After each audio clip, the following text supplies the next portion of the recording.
Assalamualaikum warahmatullahi wabarakatuh dan salam sejahtera. Bertemu lagi dengan saya Cikgu Wan Zamzarina binti Jalaluddin dalam kelas PDPR Bahasa Melayu tahun 6. Tema yang ketujuh, indahnya warisan kita, unit 20, warisan berharga.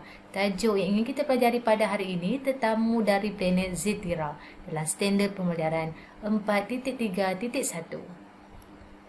Dari segi standard kandungan 5.3 ini, kita akan mengujarkan bahasa yang indah, bahasa badan dengan kreatif melalui lakonan secara didik hibur.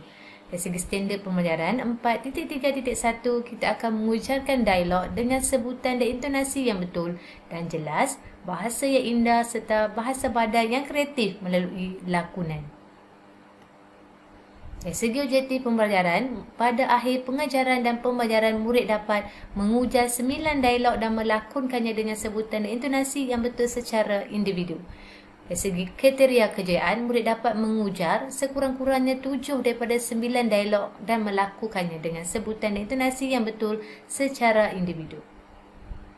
Ini ialah bahan bacaan yang terdapat di dalam buku teks kalian, Tetamu dari Planet Zefira. Mari kita baca apakah cerita tentang tetamu ini. Ya, kita akan baca bersama-sama dan selepas itu kamu perlu melakonkan dialog yang terdapat dalam tajuk kita pada hari ini. Tetamu dari Planet Zefira. Pada tahun 2040, planet bumi dikunjungi oleh makhluk asing dari planet Zefira yang dikenali sebagai Zif. Kunjungan Zif disambut oleh Kapten Amar dengan tangan terbuka. Tujuan Zif berkunjung ke planet bumi untuk mempelajari seni budaya penduduk bumi. Bagi meraihkan tetamu yang datang dari jauh itu, Kapten Amar telah menyediakan juadah yang istimewa. Beliau menjamu Zif dengan kuih muih tradisional yang enak. Ini cerita. Pada tahun 2040, planet bumi telah dikunjungi oleh makhluk asing, iaitu makhluk daripada planet Zefira yang dikenali sebagai Zif. Makhluk ini telah turun ke bumi dan disambut oleh Kapten Amar dengan tangan terbuka. Tujuan Zif mengunjungi bumi untuk mempernyati seni budaya penduduk bumi. Kedatangan Zif ini, Amar telah menyediakan pelbagai jenis juadah yang istimewa, iaitu kuih muih tradisional yang enak. Jika kamu lihat di belakang cikgu ni, ada beberapa jenis kuih yang telah dijamu ketika Zif datang ke bumi oleh Kapten Amar. Yang pertama iaitu kuih laras. Kedua, kuih maruku, dan ketiga, kuih tabalot. Mari kita lihat apa istimewanya kuih-kuih ini. Ini merupakan Kapten Amar dan ini merupakan Zif. Silalah jamah kuih muih itu Zif, janganlah malu-malu. Terima kasih Kapten Amar. Amboi, banyaknya kuih. Rambang mata saya dibuatnya. Kuih apakah yang rupanya seperti sarang burung itu? Itulah kuih karas atau kekaras. Kuih itu merupakan kuih tradisional negeri Kedah. Rasanya manis, sedap dan rangup. Kuih itu diperbuat daripada tepung beras, air, santan dan gula. Ini kita lihat dialog di antara Kapten Amar dan Zif, di mana Kapten Amar telah menjamu kuih karas. Kuih karas ini merupakan kuih tradisional negeri Kedah. Dia rasanya manis, rangup, dibuat pada tepung beras, air, santan dan gula. Pasti kamu pernah merasa kuih karas ini kan? Cara pembuatannya pun agak halus, seperti sarang burung, kelihatan seperti sarang burung seperti dikatakan oleh Zif dalam dialog ini. Kita teruskan. Yang berlingkar-lingkar itu kuih apa pula? Oh, itu kuih maruku. Kuih itu merupakan makanan tradisional kaum India. Kuih itu diperbuat daripada tepung beras, tepung kacang dan rempah. Kuih yang berkeping-keping itu saya tahu. Namanya kuih tabaloy. Saya pernah merasainya semasa melancong ke Sarawak. Betul Zif, kamu memang bijak. Kuih itu merupakan kuih tradisional kaum Melanau. Kuih itu diperbuat daripada tepung sagu, telur dan kelapa parut.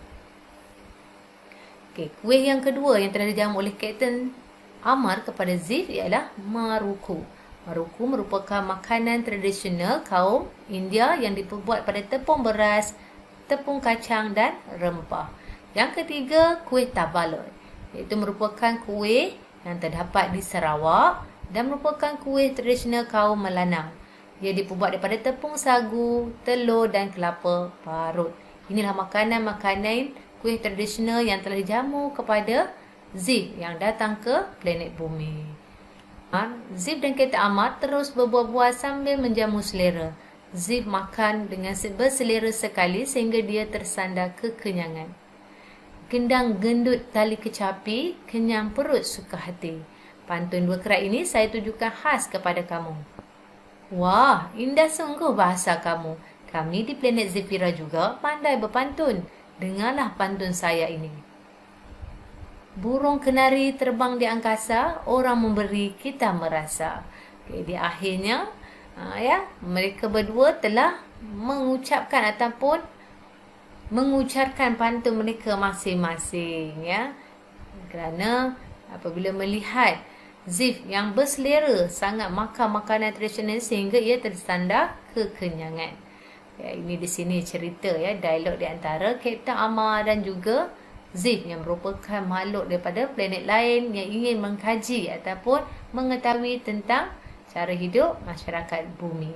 Okay, kita dah baca dan tugas kamu pada hari ini, kamu perlu melakonkan ataupun mengucapkan dialog dan melakonkan kedua-dua dialog ini mengikut sebutan dan intonasi yang sesuai. Kamu boleh hantarkan rakaman video kamu kepada cikgu untuk cikgu lihat bagaimana kamu boleh melakukan watak makhluk asing dan juga Kereta Ahmad ini dengan sebaik-baiknya. Cikgu akan tunggu respon ataupun video yang ingin kamu kongsikan nanti. Kita teruskan pada slide yang seterusnya. Ini merupakan latihan interaktif yang telah cikgu sediakan di bahagian bawah video penerangan dan kamu boleh klik link itu dan kamu boleh jawab soalan berdasarkan tajuk yang telah kita pelajari pada hari ini, iaitu dengan memilih sama ada fakta yang diberikan itu benar atau palsu. Jadi kamu perlu membaca lagi sekali teks dan dialog antara Kereta Ahmad dan Zif. Kemudian kamu perlu menjawab soalan ini dengan tepat. Okay, sebelum itu cikgu ingin kongsikan nilai murni dan tajuk kita pada hari ini, iaitu menghargai warisan. Ya, jika kamu lihat, kuih tradisional merupakan warisan. Ya, setiap kaum ada warisan, iaitu kuih tradisional masing-masing. Jadi, kita perlu menghargai warisan kita ini dengan menghasilkan ataupun menjadikan kuih-muih ini sebagai satu cewadah yang wajib pada hari-hari perayaan dan hari-hari yang special ataupun istimewa, supaya kita tahu dalam masyarakat kita adanya pelbagai jenis kuih warisan yang diturunkan dari satu generasi ke satu generasi. Macam kita bukan saja kuih karas, tapi kita juga ada kuih-kuih lain seperti bahulu, wajib, dodol, yang sekarang ini mungkin kita rasa macam agak kurang popular dalam kalangan masyarakat ataupun generasi muda, tapi sebenarnya makanan ini merupakan makanan tradisional yang rasanya sangat enak dan kamu boleh mencuba makanan-makanan tradisional supaya warisan makanan tradisional kita sentiasa berkembang dan diperluaskan ke pasaran dunia. Okey, sampai di sini saja perkongsian cikgu dalam tajuk yang kita pelajari pada hari ini. Kita akan berjumpa lagi dalam kelas PDPI yang seterusnya. Ingat pesanan cikgu, anda belajar, anda hebat. Sekian, terima kasih. Assalamualaikum.